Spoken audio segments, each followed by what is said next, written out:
At 5, we are digging deeper into the ballot questions. Today we focus on question 2, expanding the beverage container deposit law.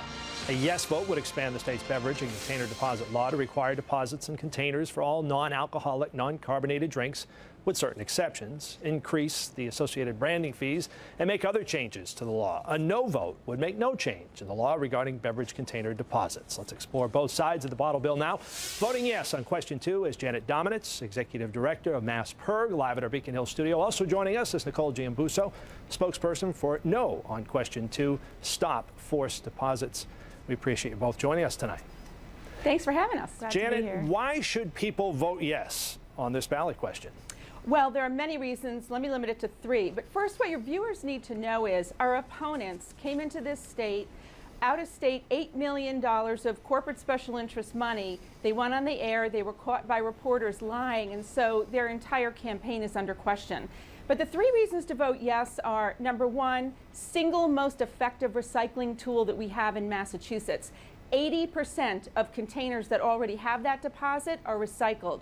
Only 23% of containers like water bottles and sports drinks are recycled. The rest become litter and trash. So that's number 1. Number 2, it is a question about recycling, and every single major environmental organization in the state says vote yes. Sierra Club, Mass Audubon, Environmental League, League of Women Voters, the list goes on. All are saying vote yes, along with U.S. Senator Elizabeth Warren, Governor Patrick. You can go on our website, yeson2ma.org, and see the list. Third, all that litter and trash costs money to pick up. We stand to save, as a state, almost $7 million in litter pickup and trash disposal once this update passes. So those are all reasons to vote yes on 2. All right, Janet, thank you. Nicole, why do you think people should vote no on this? Well, first of all, the statistics, the recycling statistics that Janet lays out there, there's no research to support those. I've never seen it, at least. But the issue is that question 2 will add about $68 million a year to the cost of groceries, and it would only increase recycling by 0.1% because it's an incredibly narrow proposal. The initial deposit law was passed in 1982, and at that time, curbside recycling didn't even exist. Today, 90% of households have access to either curbside or some type of community recycling program. So people who recycle at home at the curb would essentially be paying more money. They'd be paying twice for they'd be paying twice for recycling to recycle once. So it just really doesn't make any sense. It's not a common sense proposal.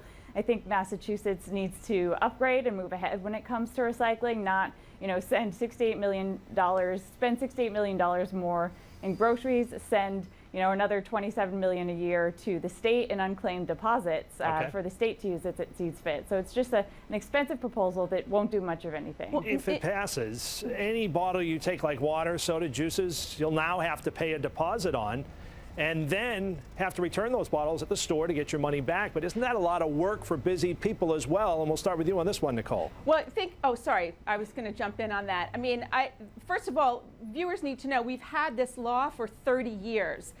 But I think what voters really care about is the litter and trash on the beaches, in the parks, when you take your kid to, you see them play ball. The water bottles and the sports drinks are spilling all over the place.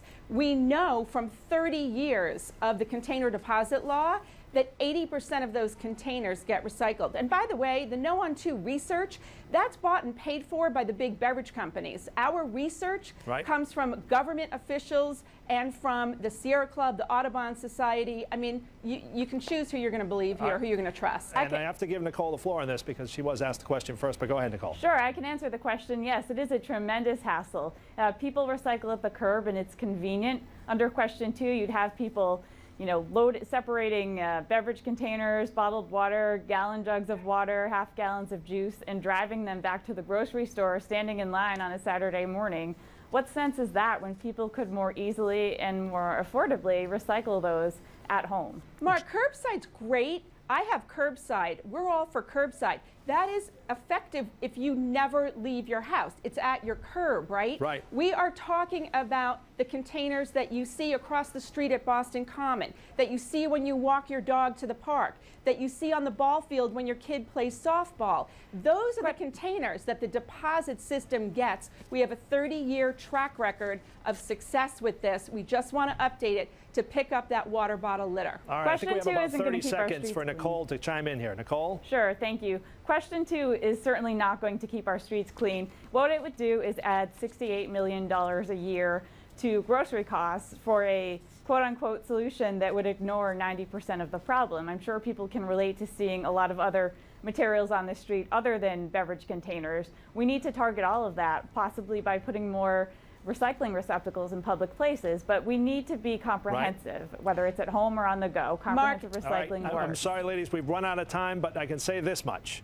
We'll know something by a week from tomorrow. Thanks Either way, for your time. in your favor there, all right? All right, thank you. Voters go to the polls a week from today, though, but Janet Dominitz, Executive Director of Mass Perg, live at our Beacon Hill studio, looking for a yes vote. Nicole Giambusso, spokesperson for No on Question 2, Stop Forced Deposits. Thank you both for joining Thanks a us. lot. Thanks a lot. Marie